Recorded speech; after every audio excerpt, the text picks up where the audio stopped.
Seminar nasional dari Bank Indonesia terkait dengan transaksi non tunai itu sangat penting sekali sebenarnya untuk generasi muda dan kita semua untuk bisa mengetahui ya, jadi secara jelas, secara detail, sehingga tidak menimbulkan persoalan-persoalan nanti kalau kita salah nantinya. Oleh karena itu kami selaku wakil Bapak Rektor sangat menyambut baik kegiatan ini, dan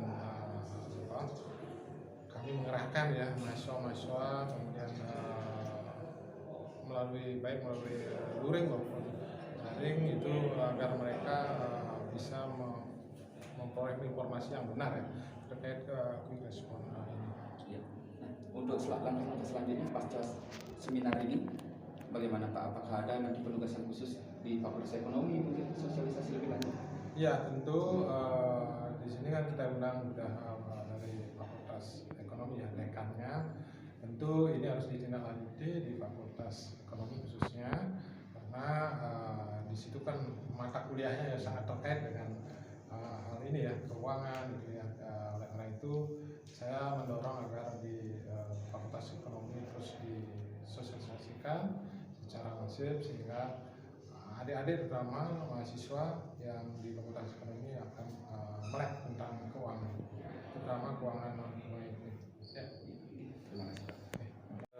Masa pandemi ini sangat penting sekali non tunai ya, karena kita ingin menjaga kesehatan tetap sesuai dengan protokol kesehatan, dan bukan untuk di Bali saja tapi di seluruh Indonesia, karena sekarang ini juga di era digital ini cepat-cepatan membuat model-model digital yang memudahkan masyarakat untuk melakukan transaksi. Nah, ini salah satunya yang bisa digunakan oleh masyarakat dan juga dalam rangka membesarkan non tunai. Dan samping itu kita di Indonesia mulai mengurangi penggunaan uang tunai tersebut, tapi jumlah peredarannya mungkin masih bisa seperti sebelumnya, karena kita lihat seperti tadi disampaikan ya, kita bersyukur dengan adanya banyak teknologi uang tunai sedikit dipalsukan. Nah, sekarang kita melihat temuan untuk uang palsu semakin menurun, bagian hari semakin menurun. Dan BI juga sendiri melihat perkembangan ini memberi angin segar bagi kita semua. Berarti non tunai ini mulai sudah di masyarakatkan, sudah bermasyarakat dulu. Ya. Nah Pak, kalau sejauh ini kan belum menjadi kebiasaan secara menyeluruh oleh masyarakat transaksi non tunai. Nah, seperti apa Bapak mendorong pemerintah untuk sosialisasi atau menyiapkan fasilitas pendukungnya Pak? Saya kira bukan pekerjaan pemerintah saja, ini pekerjaan kami bersama Bank Indonesia untuk mendorong masyarakat untuk sadar. Dan juga itu tidak akan menjadikan sampah. Ketika sudah cetak uang kertas, yaitu kalau sudah lusuh, otomatis menjadikan sering digunakan sebagai souvenir. Ya kan kasihan kalau kita dipotong seperti itu kan, kecil-kecil dari souvenir. Nah ini kita terus bersama-sama, baik melalui mahasiswa, melalui aparat PNS atau melalui masyarakat lah, yang tokoh-tokoh masyarakat juga menyampaikan, mensosialisasikan ini dalam rangka ke depan ini. Jangan sampai juga kita ketinggalan, bangsa kita ketinggalan. Tapi kita bersyukur SDM kita sudah mulai terjadi peningkatan dalam rangka bagaimana membuat digitalisasi dengan tentu menjaga keamanan. Ya, terima kasih Pak. Unggulannya sudah banyak ya, baik dari sisi merchant maupun konsumtif, pencatatan, nama juga digitalisasi, otomatis semua transaksi itu pasti tercatat, jadi tidak usah membuat pembukuan lagi. Dan pada masa pandemi itu pasti higienis karena dilakukan tanpa kesentuhan.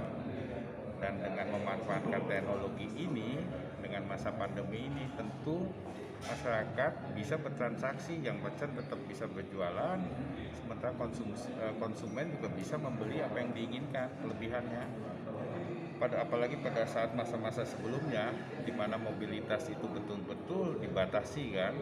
Nah ini keunggulan, khususnya untuk yang merchant yang sebagai UMKM yang kecil, dia bisa berjualan tetap ya, menghidupi usahanya, pemasukan tetap ada, konsumen juga bisa membeli. Itu salah satu keunggulan yang kayaknya kalau di masa normal nggak mungkin seperti itu.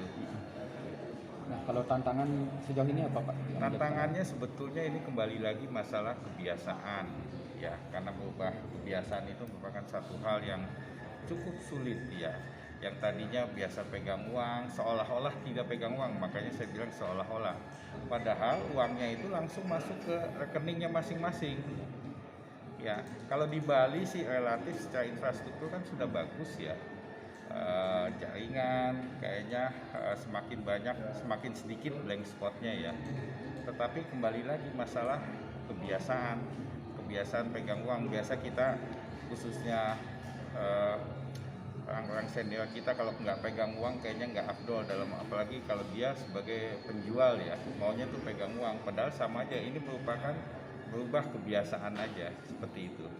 Dan juga tentunya kalau dibantu dengan anak-anak yang lebih muda, kayaknya tantangan itu juga bisa bisa dijawab lah oleh kita. Mungkin itu. Kemudian dari aspek keamanan seperti apa Pak? Keamanan sih selama ini sih nggak ada masalah ya, nggak ada. Tampaknya kan belum pernah ada kasus yang sampai menonjol sekali ya, khususnya terkait dengan penggunaan kris ya. Kayaknya belum ada isu ya. Dengan kata lain, sampai saat ini teknologinya betul-betul reliable, bisa diandalkan, seperti itu aja. Pak, target yang sampai